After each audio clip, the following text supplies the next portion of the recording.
The wallet hit the marble floor with a soft, expensive sound, and no one at the table even glanced down. Claire Bennett saw it from across the dining room. She didn't move right away. She finished pouring iced water into a crystal glass, set it down carefully, and gave her customer a polite nod. Only then did she walk over, crouch beside the table, and pick it up. Heavy. That was the first thing she noticed. Not just the leather, but what it carried. $5,000 in clean $100 bills. A black card tucked behind a driver's license that read Ethan Caldwell. Age 38. Address in Midtown. Claire closed the wallet slowly, her thumb resting on the edge for a second longer than necessary. Around her, the restaurant hummed with quiet wealth. Low voices. Silverware against porcelain. A couple arguing softly over a Napa cab. The kind of place where people assumed things stayed where they put them. "Miss, can we get another round?" a man called from table 12. Claire straightened, slipped the wallet into her apron, and turned with a small, practiced smile. "Of course, sir." She moved through the room like she always did. Calm. Precise. Invisible when needed. She refilled glasses, cleared plates, and ignored the way her manager glanced at her watch every 10 minutes. 10 hours on her feet and her shift still had 2 to go. By the time the last table left, the city outside had turned cold and sharp. Manhattan after midnight. Yellow cabs. Steam rising from the grates. Claire stood by the service station, the wallet in her hand again. Her coworker Jenna leaned against the counter, scrolling through her phone. "Find something good?" Jenna asked without looking up. Claire flipped the wallet open just enough for Jenna to see the cash. Jenna's eyes widened instantly. "Okay, that's not normal." Claire said nothing. Jenna lowered her voice. "You could take a few. He wouldn't even notice." Claire met her gaze. "Steady." "I would." Jenna exhaled and shook her head. "You're unreal sometimes." Claire closed the wallet again and reached for a receipt pad. She tore off a small square and wrote something quickly with the restaurant pen. The ink pressed deep into the paper. She folded it once and slid it inside the wallet behind the ID. "You're actually giving it back?" Jenna asked. Claire tied her apron loose and set it on the counter.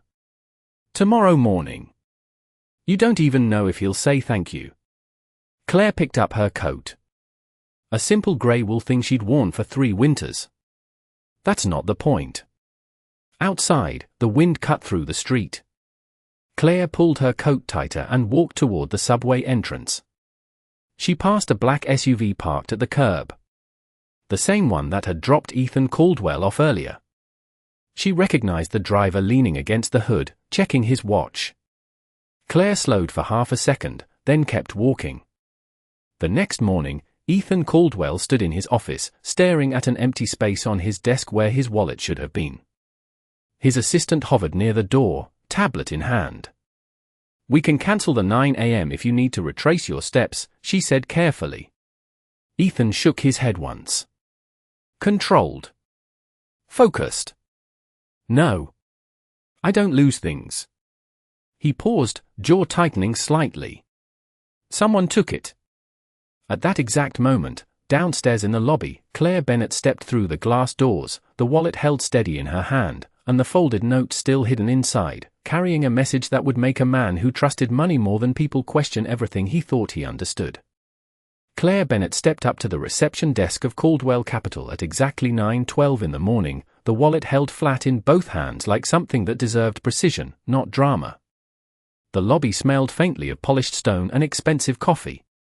A security guard glanced at her, then at her coat, then back at his monitor. "Can I help you?" the receptionist asked, her tone polite but distant. Claire placed the wallet gently on the counter. "This belongs to Ethan Caldwell. He left it at Layton's last night." The receptionist's eyes flickered for a moment, then sharpened.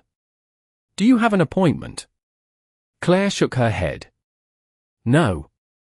But he will want this back." The receptionist hesitated, then picked up the phone. Upstairs, Ethan Caldwell ended a call mid-sentence. "Reschedule it," he said, already moving toward the door. "Someone just found my wallet." When Claire stepped into his office, she noticed three things immediately. The floor-to-ceiling windows overlooking Midtown. The watch on his wrist, Swiss, understated, precise. And the way he looked at her, not unkind, but measuring. "You work at Layton's," he said. It was not a question. Claire nodded once. "Yes, sir." She placed the wallet on his desk, aligning it neatly with the edge. A small, deliberate gesture. Ethan did not touch it right away. He leaned back slightly, studying her face as if searching for something that did not fit. "You found it under my table. After closing. And you brought it here. This morning." A pause settled between them. Controlled. Quiet. Ethan finally reached forward and opened the wallet. He flipped through the cash first. One bill at a time.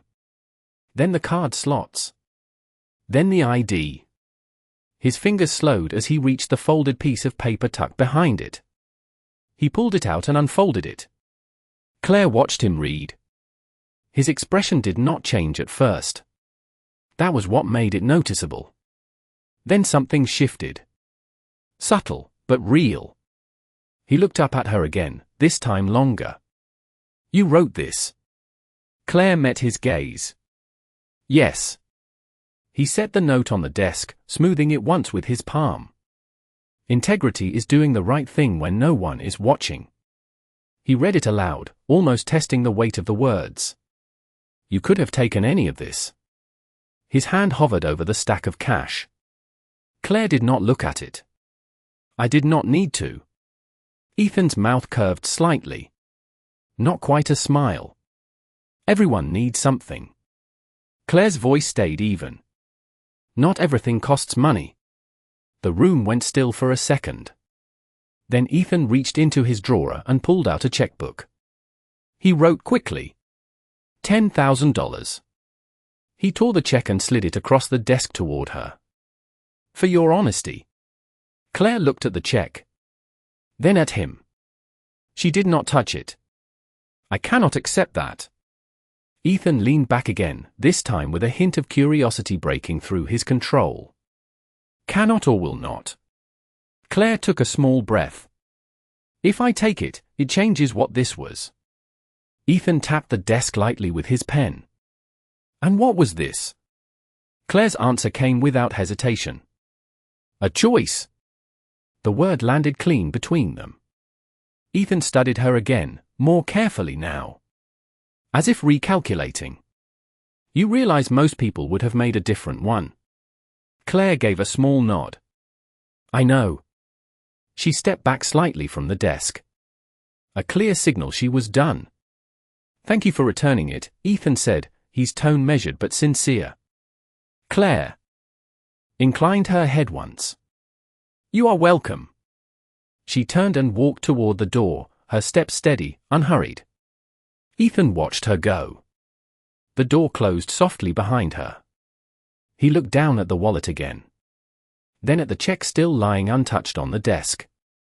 Then at the note. His phone buzzed. A message from his assistant. "Security footage from last night has been pulled. Do you want me to review it for the missing wallet?" Ethan's eyes lingered on the note for one more second before he picked up his phone. "Send it to me," he said quietly, even though the wallet was already back in his hands. Ethan Caldwell sat alone in his office long after the morning meetings had ended, the city stretching wide beneath the glass as if nothing had shifted, yet something had. The security footage played on his screen for the third time. Grainy black and white. Timestamp 11:47 p.m. There he was, standing from the table, slipping his phone into his pocket, walking out without a glance behind. Then Claire entered the frame minutes later.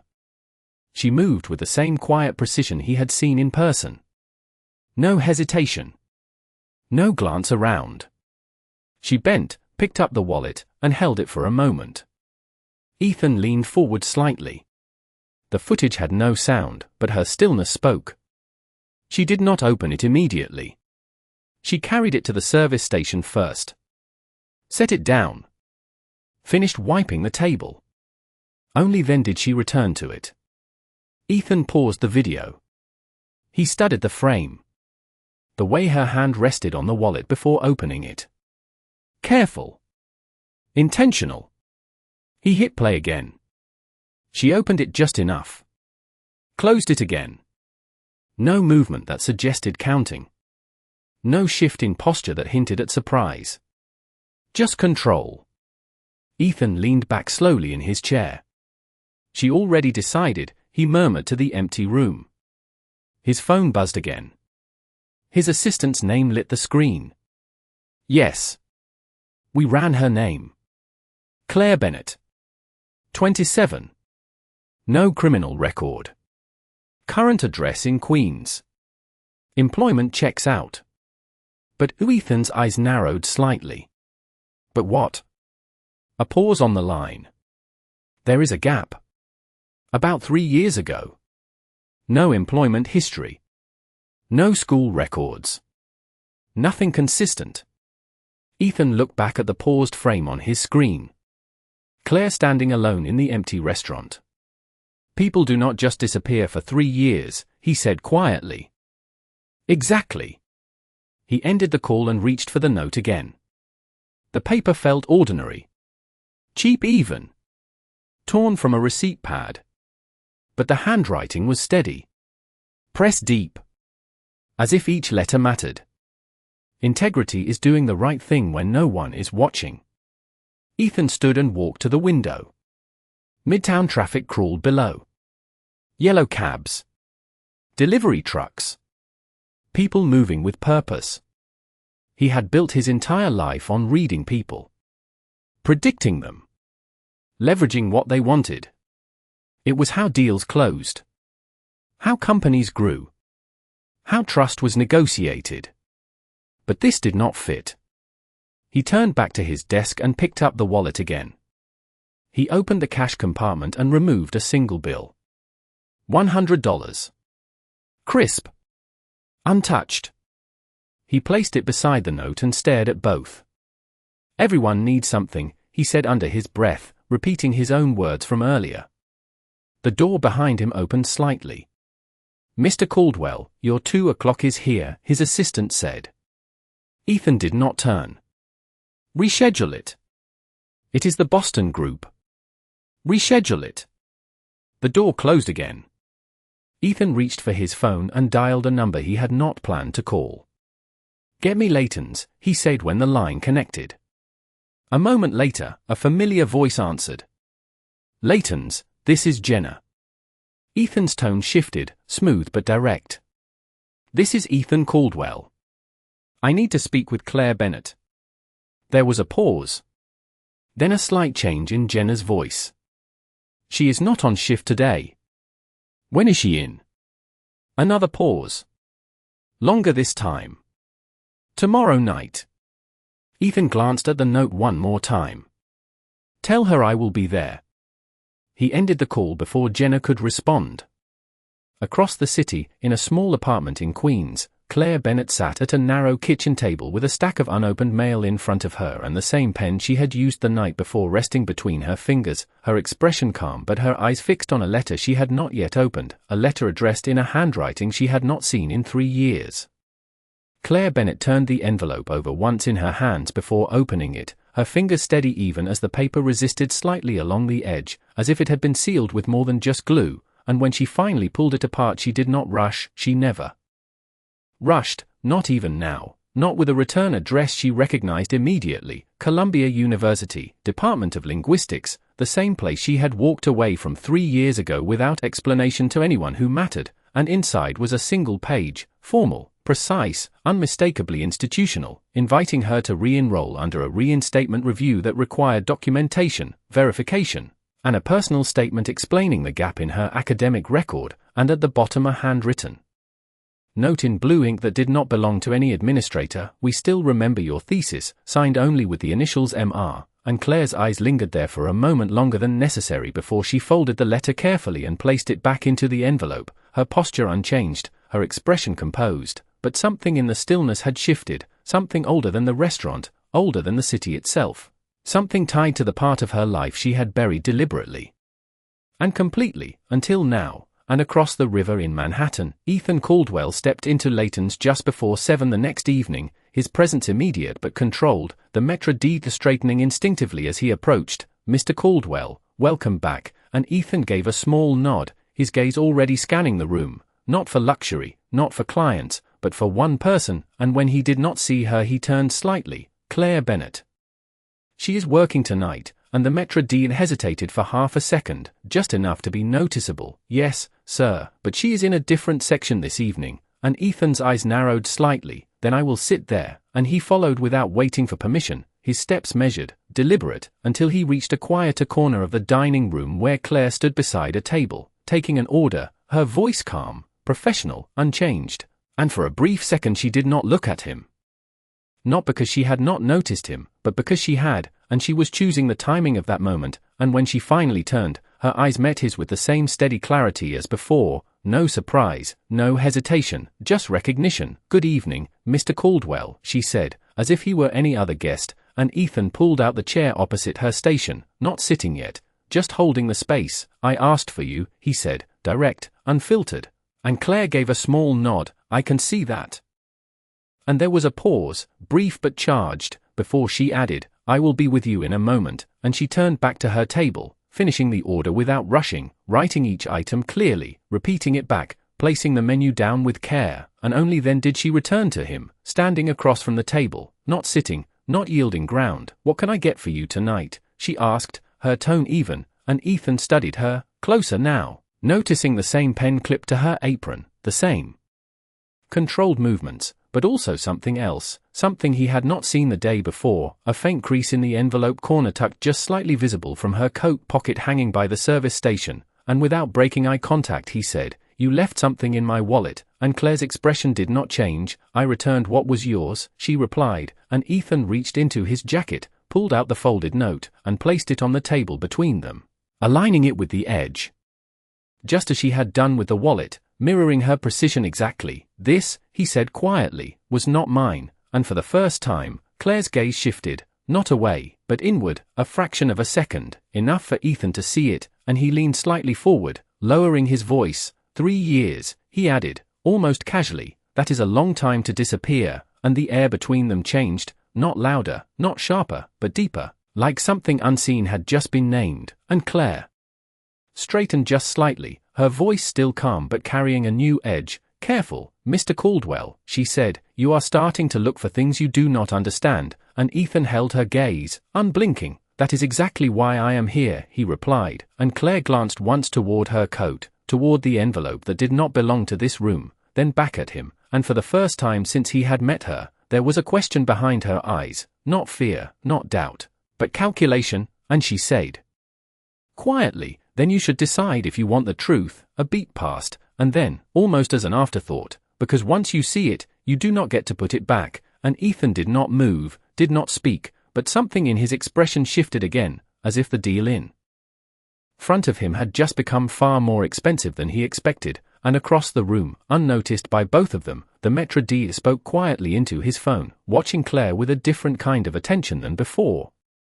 The maître d' lowered his phone slowly, his expression tightening just enough to signal that something had shifted beyond routine service, and within minutes Claire felt it without anyone needing to say a word, the subtle change in how the floor moved around her, the way Jenna avoided eye contact, the way the manager, Victor Hale, stepped out from his office earlier than usual, adjusting his cufflinks as he scanned the room with quiet authority, and then his gaze landed on Claire, held for half a second longer than necessary, before he turned toward Ethan Caldwell's table with a measured smile. "Mr. Caldwell, it is always a pleasure," Victor said smoothly, his tone polished, controlled. "I trust everything is to your satisfaction," and Ethan did not look at the menu, did not glance at the wine list, his attention remained fixed on Claire as he replied, "I am still deciding," and Victor followed that line of sight, just briefly, before returning his attention to Ethan. "If there is anything we can do," he continued, anything at all, and the emphasis was subtle but unmistakable, and Ethan leaned back slightly, his voice calm but deliberate. Actually, there is, he said. I would prefer Claire handle my table tonight, and Victor's smile held, but something behind it tightened. Of course, he said, though his eyes flickered toward Claire again, this time sharper, more calculating, and when he turned away, he did not return to his office, he stopped at the service station instead, waiting, and Claire knew before he even spoke that this was no longer just about a customer request. Claire, Victor said quietly, his voice low enough to stay between them, a word, and she followed him a few steps away, her posture steady, her expression neutral. You have been here long enough to understand how this works, Victor continued, folding his hands behind his back. Clients like Mr. Caldwell are not just guests, they are relationships, and Claire nodded once.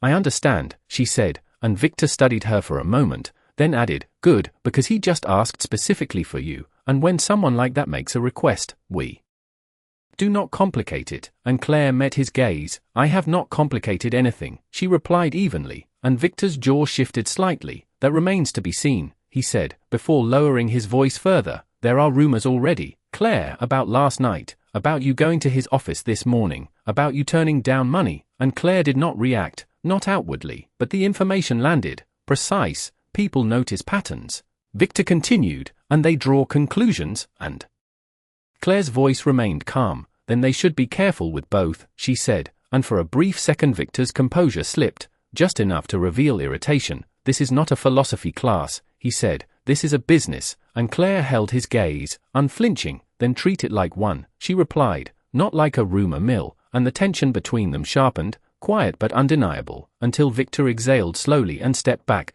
Just do your job tonight, he said, the words clipped.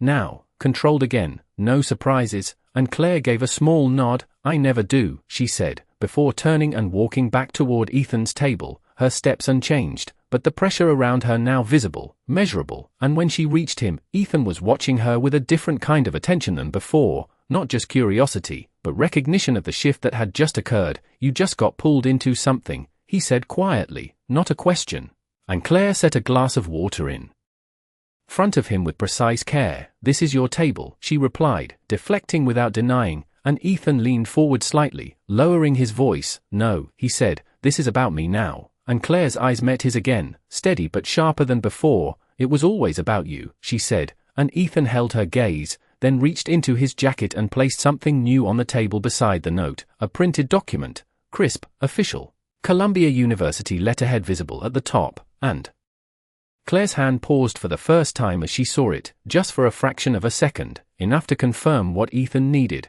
and he said quietly, you left more than a note in my wallet, and Claire looked at the document, then back at him, her voice controlled but carrying a new weight. You went digging, she said, and Ethan did not deny it. I prefer to understand what I am dealing with, he replied, and Claire straightened slightly, the balance between them shifting again, no longer just server and client, no longer just observer and subject, but something more equal, more dangerous. Then you should understand this, she said, her voice calm but firm. Some things are not yours to investigate, and Ethan's expression did not change, but his next words came slower, more deliberate, and some things, he said, do not stay hidden forever. And the document remained between them, the university seal catching the light, the past no longer just a gap but a visible thread. And across the room, Victor watched closely, already calculating outcomes, as Claire reached for the paper, knowing that whatever she chose to say next would not just answer Ethan, it would decide how much of her past was about to walk into the present. Claire's fingers rested on the edge of the document for a brief second before she picked it up, not hurried, not hesitant, just deliberate, and when she unfolded it fully, the Columbia University seal caught the overhead light again, sharper now, undeniable. The reinstatement notice printed in clean black ink with her full name centered at the top, Claire Bennett, and beneath it the line that mattered, academic reentry review pending documentation. And Ethan watched her closely, not the paper, not the words, but her reaction, the way her shoulders stayed level, the way her breathing did not change, the way she did not ask how he got it, because she already knew. You should not have this, she said quietly, her voice even but no longer distant, and Ethan leaned back slightly, folding his hands together. It was not difficult, he replied, your name was already in the system, and Claire let out a small breath, not frustration, not fear, something closer to acceptance, and she placed the document back on the table with the same precision she had used with his wallet, aligning it beside the note, two pieces of paper now defining two different versions of her, one he had seen, one he had not. You think this explains something, she said, her eyes lifting to meet his again, and Ethan tilted his head slightly. I think it raises questions, he answered, and Claire gave the faintest nod. Good, she said, because answers cost more than you expect, and that was new, not defensive, not reactive, but controlled, intentional, and Ethan noticed it immediately, the shift from someone being examined to someone setting terms. Then let me ask the right one, he said, leaning forward just enough to close the distance. Why did you leave? And Claire did not respond right away, not because she did not have the answer, but because she was deciding how much of it he was allowed to hold, and before she could speak, Jenna approached the table with a tray, her eyes flicking between them, tension obvious now even to someone outside the conversation. Your order, sir, Jenna said quickly, placing a perfectly cooked ribeye in front of Ethan, the steam rising briefly before fading into the room, and Claire stepped aside just enough to let her pass,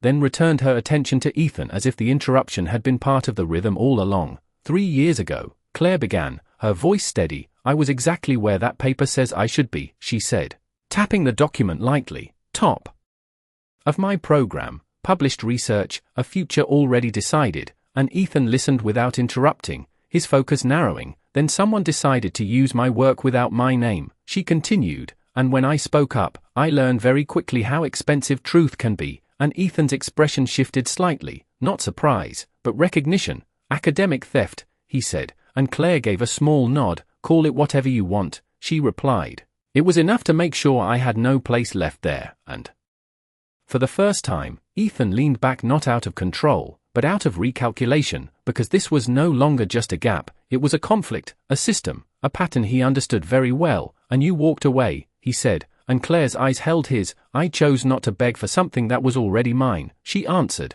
and the words landed differently than before, not moral, not philosophical, but strategic, and Ethan saw it. The same kind of decision-making he used in boardrooms, just applied to a different battlefield. So you started over, he said, and Claire shook her head slightly. No, she replied. I paused, and that word stayed in the air longer than expected, because it implied something unfinished, something still moving beneath the surface, and Ethan glanced once at the document again, then back at her. And now, he said, they want you back, and Claire's gaze flickered, just once, toward her coat where the envelope still rested, then back to him. They want something, she corrected, and Ethan's eyes narrowed slightly. What? He asked, and Claire picked up the note from the table, folding it once along the crease she had made the night before, her movements calm, controlled, but now purposeful. The same thing you do, she said quietly. Access, and Ethan held her gaze, the implication settling in, the lines between past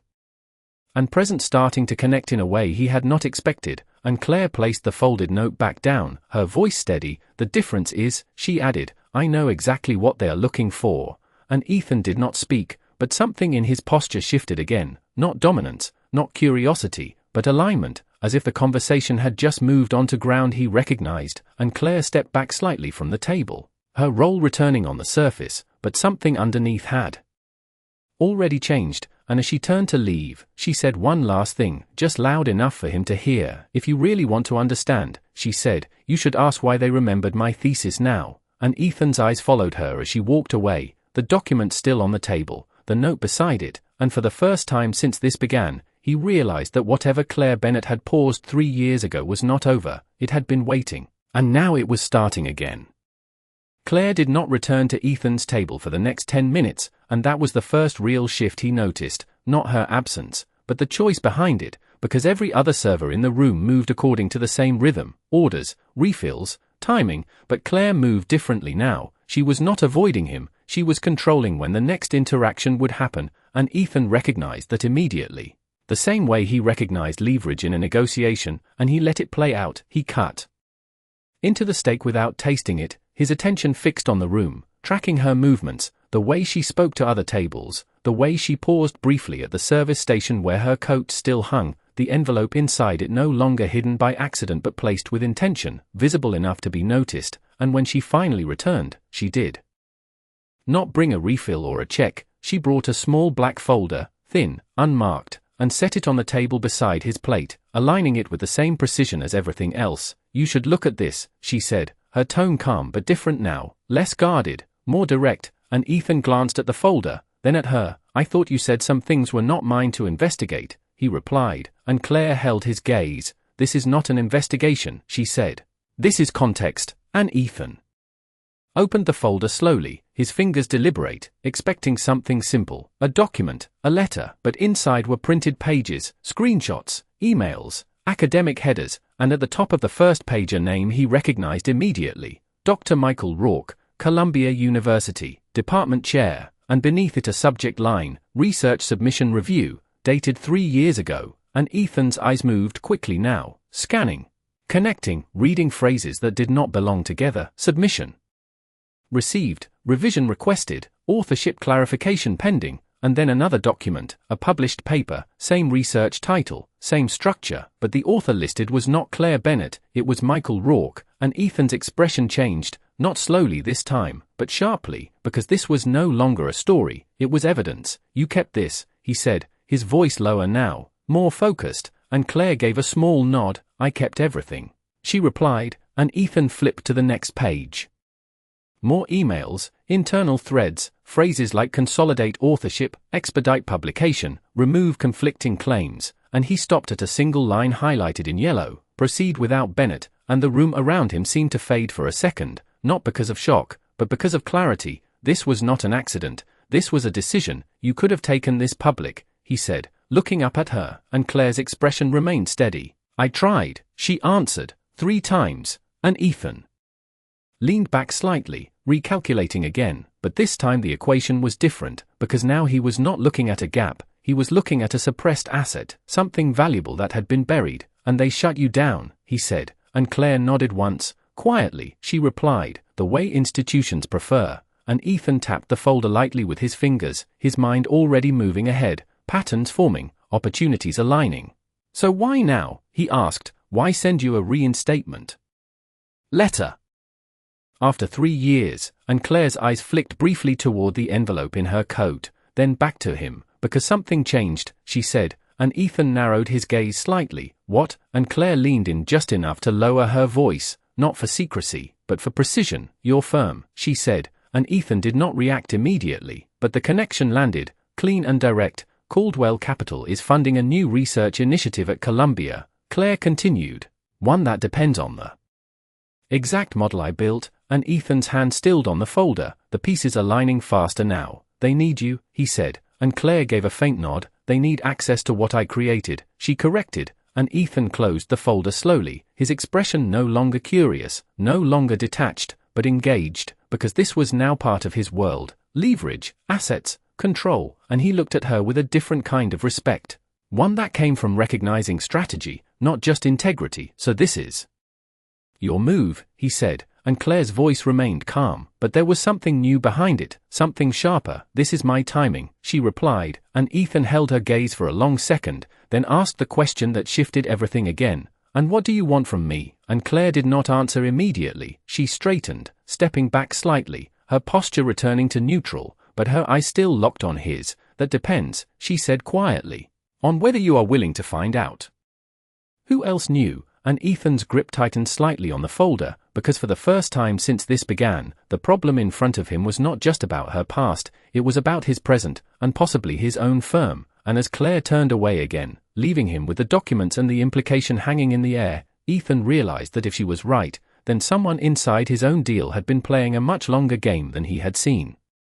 Victor Hale did not wait long after Claire stepped away before making his move, and this time it was not subtle, not quiet, not confined to a glance or a conversation behind the service station. He walked directly to Ethan's table again, his posture straight, his tone controlled but firmer than before. "Mr. Caldwell, I understand there may be some confusion about staff boundaries tonight," he said, placing one hand lightly on the back of the chair opposite Ethan, not sitting, but claiming presence, and Ethan looked up slowly, the folder still open in front of him, the documents visible enough for Victor to notice without reading. "There is no confusion," Ethan replied evenly. "Claire is handling my table," and Victor's eyes flicked to the folder, then back to Ethan. "Claire is one of our employees," he said. And we have certain expectations about how our staff interacts with clients. And the word expectations landed with weight, not a suggestion, but a line being drawn, and Ethan leaned back slightly, his voice calm but edged now. Are you telling me how to interact in a restaurant I am paying for? He asked, and Victor's smile returned, thin, controlled. I am protecting my business, he said, and my staff, and Ethan's gaze sharpened, because that last word did not match what he had just witnessed. Not the tension, not the pressure, not the calculated observation Victor had shown all night, and before Ethan could respond, Claire returned, her timing exact, as if she had anticipated the escalation, and she placed a fresh glass of water on the table, the ice settling with a soft sound. Is there a problem? She asked, her tone neutral, but her eyes moving between them with full awareness, and Victor turned slightly toward her, his voice softening just enough to sound reasonable. Just making sure everything is running smoothly, he said, and Claire met his gaze. Steady, it is, she replied, and the silence that followed was not empty, it was measured, each person holding their position, until Victor gave a small nod and stepped back. Enjoy your evening, Mr. Caldwell, he said, before turning away, but not before adding, just low enough for Claire to hear, we will talk after your shift. And that was new, not a suggestion, not a warning, but a directive, and Claire did not respond. She simply watched him walk away, then turned back to Ethan, and for the first time since this began, the pressure was no longer abstract, it was visible, operational. You just made this harder for me, she said quietly, not accusing, just stating fact, and Ethan did not look away. He made it harder the moment he started watching you, he replied, and Claire's eyes held his for a second longer, then she reached for the folder, closing it gently, her fingers resting on the cover for a brief moment. You should not leave this here, she said, and Ethan raised an eyebrow slightly. Why? And Claire's voice dropped just enough to carry weight. Because you are not the only one who knows how to read patterns, she answered, and Ethan followed her gaze briefly toward the service station, where Victor now stood speaking quietly to another manager, his attention divided but not absent. And Ethan leaned forward slightly, lowering his voice. Then tell me what you are holding back, he said, direct now, no pretense, and Claire did not answer immediately. She glanced once toward her coat again, toward the envelope, then back at him, and when she spoke, her voice was calm, but there was something new beneath it, something sharpened by decision. The version of my thesis they published, she said, is incomplete, and Ethan's expression shifted, because that changed the entire equation. Incomplete how? He asked, and Claire gave a faint, controlled smile, the first hint of it he had seen, enough to make their entire model unstable. She replied, and Ethan's fingers tightened slightly on the edge of the table, the implications moving quickly now. And you still have the full version, he said, and Claire met his gaze without hesitation. I never gave it to them, she answered, and the balance shifted again, not just between them, but in the room itself, because now this was no longer about something taken from her, it was about something she still controlled, and Ethan leaned back slowly, recalculating everything he thought he understood. So they brought you back to finish what they could not, he said, and Claire shook her head slightly. They brought me back because they think I will fix it, she replied, and Ethan's voice lowered, more precise now, will you? And Claire's eyes flicked once more toward Victor, then back to Ethan, her answer measured, deliberate. That depends on who I decide to trust, she said, and before Ethan could respond, his phone buzzed on the table, the screen lighting up with a name he did not expect to see in this context, Dr. Michael Rourke, and for a moment, neither of them moved, because the timing was too exact to be coincidence, and Claire's gaze shifted to the phone, then back to Ethan. And she said quietly, answer it, knowing that whatever was about to be said on that call would reveal just how far the other side had already moved. The phone buzzed again, steady against the table, and this time Ethan did not hesitate. He picked it up and answered without breaking eye contact with Claire. Ethan Caldwell, he said, his tone controlled, and on the other end a voice responded immediately, smooth, practiced, Mr. Caldwell, this is Dr. Michael Rourke. I believe we have a mutual interest, and Ethan leaned back slightly, his posture relaxed but his attention sharpened. You have my attention, he replied, and Claire remained still across from him, not listening to the words directly, but reading the shifts in his expression, the slight tightening of his jaw, the pause before his next response. I understand you are reviewing materials connected to one of our research initiatives, Rourke continued. I would appreciate the opportunity to clarify any misunderstandings before conclusions are drawn, and Ethan glanced briefly at the folder on the table, then at Claire, before answering. Misunderstandings usually come with missing information, he said, and Rourke's tone did not change, but there was a subtle edge beneath it now. Exactly why I am calling, he replied. There are elements of that work that require proper context, and I would prefer to provide that directly. And Ethan let a small silence settle, deliberate. Calculated, then provide it, he said, and on the other end, Rourke paused, just long enough to signal that this next part was not routine. In person, he said, tonight, if possible, and Ethan's eyes flicked to Claire again, and for the first time, he did not just observe her, he followed her lead. Location, he said, and Rourke answered without hesitation, Columbia campus, faculty office, 30 minutes, and Ethan ended the call without confirming, placing the phone back on the table. With the same precision Claire had used all night, and for a moment neither of them spoke, because the direction of the game had just changed, not subtly, but completely. That was fast, Claire said quietly, her voice even but carrying a new layer of understanding, and Ethan gave a small nod. He knows, he replied, and Claire tilted her head slightly. He suspects, she corrected, and Ethan's gaze sharpened. You knew he would call, he said, and Claire did not deny it. She reached into her apron and pulled out her phone, a simple device, nothing remarkable, and unlocked it with a practice motion, then turned the screen toward him, and on it was an email draft, time-stamped earlier that afternoon, addressed to a Columbia administrative inbox, subject line reinstatement inquiry, but the body of the message was not about returning. It was a request for confirmation of authorship records, formal, precise, and copied to multiple departmental addresses. You triggered it, Ethan said, and Claire nodded once. I let them know I was looking, she replied, and Ethan leaned back slightly, recalculating again, but this time with a different kind of respect. So this call, he said, gesturing lightly toward the phone, is not a reaction to me, and Claire's voice remained calm, but firm. It is a reaction to exposure, she said, and Ethan studied her for a long second, then asked, and you want me there? And Claire did not answer immediately. She glanced toward Victor again, who was now speaking to the bar manager, his attention still circling the room, then back to Ethan. I want a witness, she said, and that word landed differently than anything she had said before, because it was not about help, not about alliance, it was about positioning, about making something visible that had been kept quiet for too long, and Ethan understood that immediately. You are not going there to negotiate, he said, and Claire shook her head slightly. No, she replied, I am going there to let them show their hand, and Ethan's expression shifted again, because now the pattern was clear. This was not just about reclaiming something, this was about forcing a system to reveal itself, and he reached for the folder, closing it firmly. Then we go, he said, and Claire held his gaze for a moment, then gave a small nod. We go, she agreed, and as she turned to inform the manager she was stepping out, Ethan remained seated for 1 second longer. His hand resting on the table beside the note, beside the document, beside the remains of a dinner he had barely touched, and for the first time since this began, he realized that he was no longer observing the situation, he was inside it, and as he stood and followed her toward the exit, the only question left was not what Claire Bennett had lost 3 years ago, but what she was about to make everyone else reveal tonight.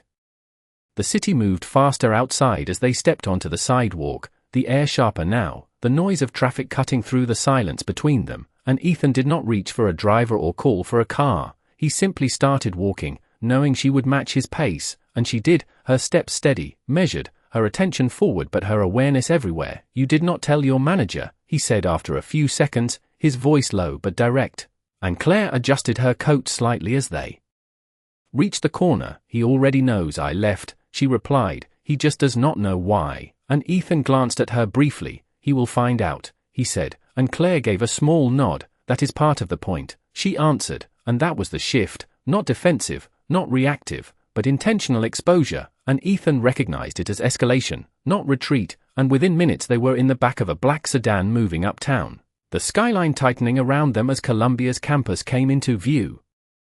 The old stone buildings rising against the night, controlled, institutional, and as the car stopped, Ethan reached for the folder again, but Claire stopped him with a single look. Leave it, she said quietly, and Ethan paused, just for a second, then set it down on the seat, because he understood, this was not about proving something with paper anymore, this was about what would be said when there was nothing to hide behind, and they stepped out together, the campus quieter than the city, the Lights softer, but the weight of the place unmistakable, and as they entered the building, a security guard glanced up, then at Ethan, then at Claire, recognition flickering briefly before he nodded them through. "They are expecting you," he said, and that was new, not arranged, not neutral, but prepared, and Ethan felt it immediately, the difference between a meeting and a setup, and Claire did not slow. She walked straight down the corridor, past framed faculty photos, past doors marked with names and titles, until she stopped in front of one office, the nameplate clear under the light, Dr. Michael Rourke, department chair, and for a brief second, she did not knock, she simply stood there, her hand resting at her side, her posture still, and Ethan watched her closely, because this was the moment where most people hesitated, where doubt showed, but Claire did not hesitate. She knocked once, firm, controlled, and the door opened almost immediately, as if he had been standing right there waiting, and Rourke stepped into view, older than the photos suggested, composed, confident, his expression shifting only slightly when he saw Ethan standing beside her. "Miss Bennet," he said, his tone smooth, practiced. "It has been a long time," and Claire met his gaze without moving. "Not long enough," she replied, and the words landed clean, not emotional, not confrontational, just precise, and Rourke's eyes flicked to Ethan, recalculating instantly. "Mr. Caldwell, I did not realize you would be joining us," he said, and Ethan stepped forward just enough to close the space, his voice even, controlled. "I prefer to hear things directly," he answered,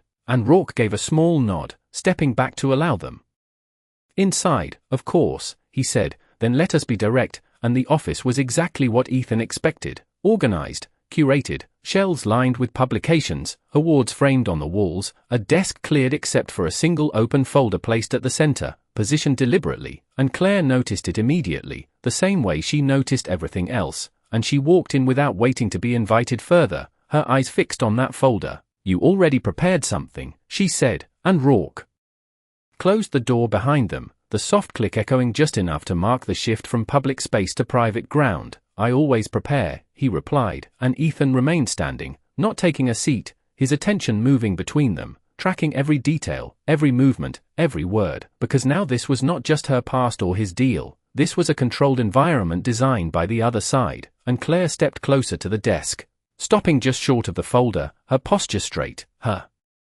voice calm. "Then let us see what you think this is about," she said, and Rourke's expression remained composed, but there was something beneath it now, something tighter, more deliberate, as he placed his hand lightly on the open folder and turned it toward her, revealing a printed contract, official, detailed, and at the bottom, a blank signature line with her name already typed above it, and Ethan's gaze sharpened as he recognized the structure instantly.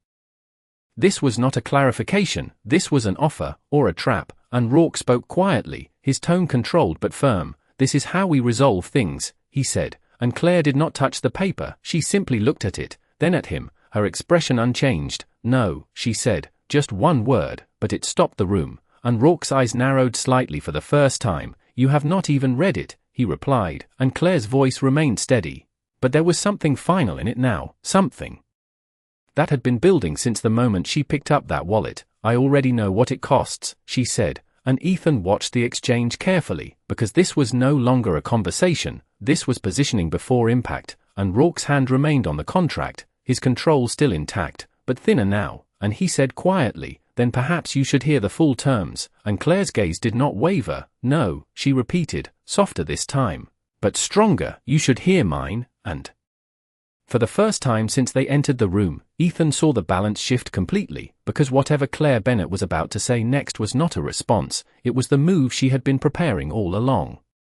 Claire did not sit, did not touch the contract, did not even glance at the signature line again, because that was not where the leverage was, and Ethan saw it the moment she reached into her coat and pulled out the envelope she had carried since the beginning of the night, the same one he had noticed but never questioned fully, and she placed it on the desk, not sliding it, not presenting it, just setting it down with quiet certainty. "You said you prepared," she began, her voice calm, measured.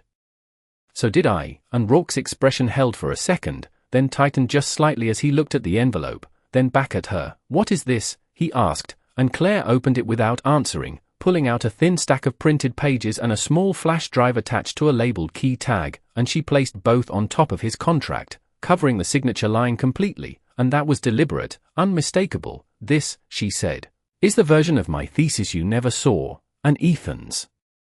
Attention sharpened immediately, because this was the first time she had produced something physical that changed the equation, and Rourke's hand remained on the edge of the desk, but his posture shifted, not backward, not defensive, but recalibrating. We reviewed all submitted materials, he said, his tone controlled, but the certainty in it was thinner now, and Claire shook her head slightly. No, she replied, you reviewed what I allowed to be submitted, and she tapped the flash drive once, a small, precise motion. This is the complete model, including the predictive layer you could not replicate, and Ethan stepped closer now, not speaking, just observing, because he understood what that meant in practical terms, the difference between a working system and a scalable one, and Rourke's eyes moved to the drive, then back to Claire. You are making a serious claim, he said, and Claire met his gaze without hesitation. I am making a documented one, she answered, and then she reached for the top page of the printed stack and turned it toward him, revealing a time-stamped log, system records, submission archives, each entry aligned with dates from 3 years ago, but with additional data fields, encrypted references, version histories that had never been included in the official files. These are the original development logs, she said, with version control markers that tie directly to my authorship, and Ethan leaned in slightly, recognizing the structure immediately. This was not something that could be fabricated overnight. It required continuity, consistency, technical depth. You cannot claim this now, Rourke said, his voice firmer, but no longer fully controlled. The paper has been published, the model has been integrated, and Claire's response came without pause. The model you published fails under scale, she said,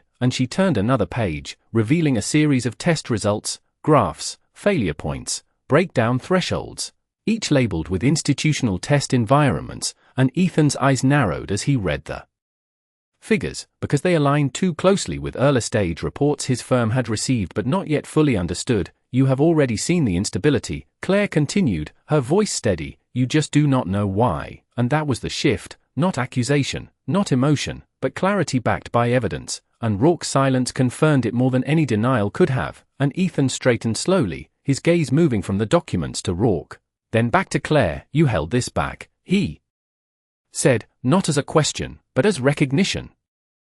And Claire gave a small nod. I protected it, she corrected, and Rourke exhaled slowly, his hand finally lifting from the desk as he looked at the contract now partially hidden beneath her materials, the balance no longer where he had placed it. What do you want? He asked, and this time the question was not controlled, not strategic, it was necessary, and Claire did not rush her answer. She looked at the documents, then at Ethan, then back at Rourke, and when she spoke, her voice was quiet but absolute. Public correction of authorship, she said, full reinstatement under my terms, and removal of your name from any work derived from my model. And the room held that for a second, the weight of it, the cost of it, and Rourke's expression hardened. That is not how this works, he said, and Claire's eyes did not waver. It is now, she replied, and Ethan watched the exchange carefully, because the power had shifted completely, not by force, not by leverage alone, but by proof that could not be ignored, and he understood exactly what that meant for everything tied to it, including his own firm.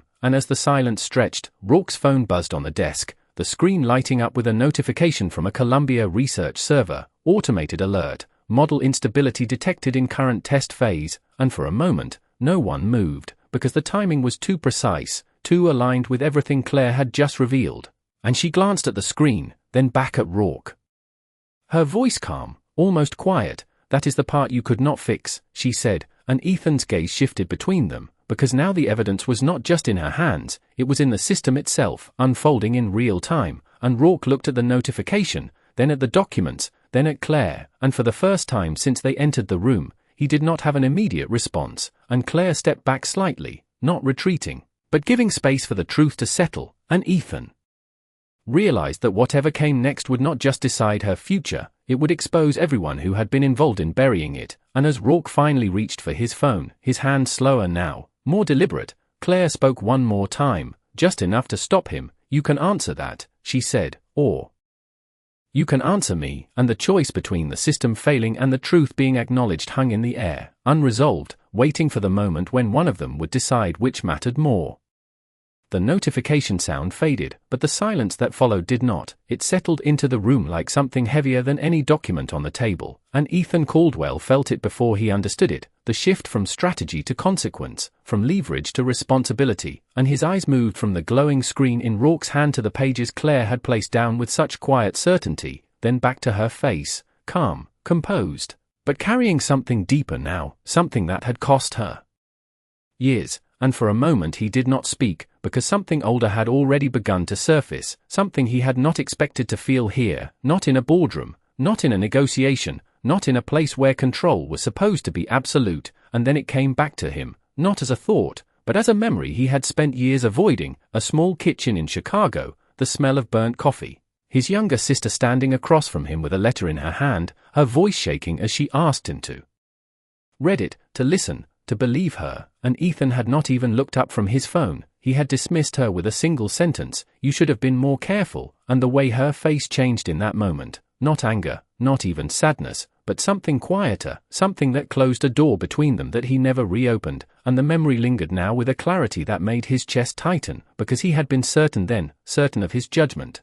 certain of his logic, certain that being right mattered more than being present, and standing here now, watching Claire refuse to bend in the same way his sister had once refused to explain herself again, he understood something he had missed for years, that certainty without listening was just another form of blindness, and his hand moved before he could stop it, reaching for his phone again, not to answer, not to calculate, but to correct something that had been left unresolved for too long. And when he dialed, his fingers were not steady, the control he carried into every deal replaced by something unfamiliar, something fragile, and the line rang once, twice, and then a voice answered, cautious, distant, Ethan, and he closed his eyes for a brief second, the room around him still, the weight of the moment pressing in. "I should have listened," he said, the word simple but heavy, and there was a pause on the other end, longer than he expected, long enough for him to feel the distance he had created years ago. "What?" she asked quietly, and Ethan's voice faltered just slightly. The first crack in a man who had built his life on control. That day, he continued, "I was wrong," and the admission hung there, raw, unpolished, and for the first time in years, he felt the edge of something he could not manage, a single tear forming before he could stop it, and he turned slightly away, not from the people in the room, but from the version of himself that had stood in that kitchen and chosen not to see, and across from him, Claire watched, not with surprise, not with judgment, but with recognition, because she understood that moment, the cost of it, the weight of choosing differently when it mattered most, and Rourke remained still, the phone still in his hand, the system still failing in the background, but something else had shifted now, something outside his control, and Ethan lowered the phone slowly, the call not finished, but no longer avoided, and when he looked back at Claire, his voice was quieter, but clearer than before. "I am in," he said. Not as a business decision, not as leverage, but as a commitment, and Claire held his gaze for a long second, measuring not the words, but the change behind them, and then she gave a small nod. "Then we do this properly," she replied, and Ethan turned toward Rourke, his posture no longer neutral, no longer observational, but aligned. "You are going to correct the record," he said, his tone calm but firm, "and you are going to do it publicly," and the room tightened again. Not with uncertainty this time, but with direction, and Rourke's eyes moved between them, the control he had maintained now fractured by something he could not negotiate around, and as he opened his mouth to respond, Claire stepped forward slightly, her voice steady. "Start with the truth," she said, and the silence that followed was no longer waiting, it was deciding. The silence in the office did not last long after Claire's words settled, because truth, once spoken clearly, has a way of forcing movement, and Rourke finally stepped back from the desk, his hand leaving the contract completely as if it no longer belonged there, his voice lower now, stripped of the certainty he had carried at the start. "This will take time," he said, but even as he spoke, it sounded less like control and more like concession, and Ethan did not look at him, his attention had already shifted, because something else mattered now, something outside this room, outside this deal, and Claire saw it, the way his posture changed, the way his focus moved inward and then outward again, and she stepped slightly aside, not retreating, but giving space, understanding without needing to ask, and Ethan turned toward the door, his voice steady but urgent. "We will follow up on this," he said, not as a request, but as a decision, and Rourke nodded once, the fight in him quieter now. replaced by calculation he could no longer hide, and as Ethan and Claire stepped out into the hallway, the air felt different, lighter in a way that came only after something heavy had finally been named, and Ethan did not slow. He moved through the corridor, past the guard, out into the night, his steps faster now, less measured, and Claire followed a few steps behind, watching him, not questioning, not interrupting, because she recognized the shift, the moment when a person stops negotiating with the world and starts facing something they have been avoiding for too long. And when they reached the street, Ethan pulled out his phone again, but this time he did not call. He opened a message, typed quickly, then stopped, his thumb hovering over the screen, and for a second he almost did what he had always done: delay, calculate, choose the perfect timing, but then he locked the phone and slipped it back into his pocket, because this time it had to be real, and he turned toward Claire. His voice quieter now, but clear. "I need to go," he said, and Claire gave a small nod, her eyes steady. "Then go," she replied, and she did not ask where, because she already knew, and Ethan stepped into the first cab that pulled up, giving an address he had not spoken out loud in years, and the city moved around him again, but this time it felt different, every light, every passing street, every second carrying weight, and when the cab finally stopped in front of a small brick building in Brooklyn, Ethan did not wait. He stepped out quickly, his breath catching slightly as he looked up at the familiar windows, and for a moment he stood there, just long enough to feel everything he had avoided. Then he walked to the door and knocked, once, firm, and the sound echoed louder than he expected, and when the door opened, she was there, older than the memory, but unmistakable, his sister, her eyes widening in shock, then softening into something else, something fragile, something waiting, and Ethan did not speak right away, because words had failed him once before,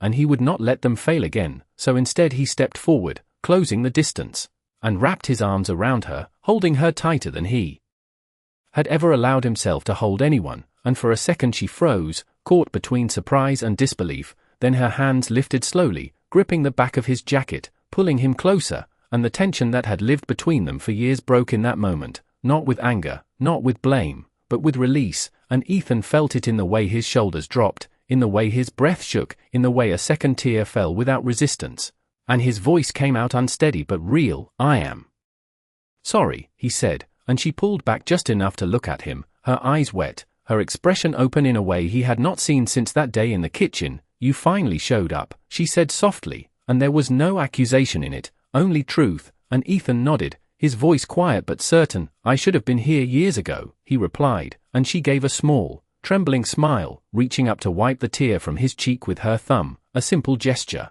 but one that carried everything they had not said, everything they had lost, everything they could still rebuild, and she stepped forward again, resting her forehead briefly against his, her voice barely above a whisper. "You are here now," she said, and that was enough, not perfect, not complete, but real, and as they stood there in the doorway, the city moving quietly behind them, Ethan understood something he had never allowed himself to see before, that some things cannot be fixed with money, or strategy, or control, but they can be healed with presence, with truth, and with the courage to finally stay, and for the first time in a long time, he did not look away.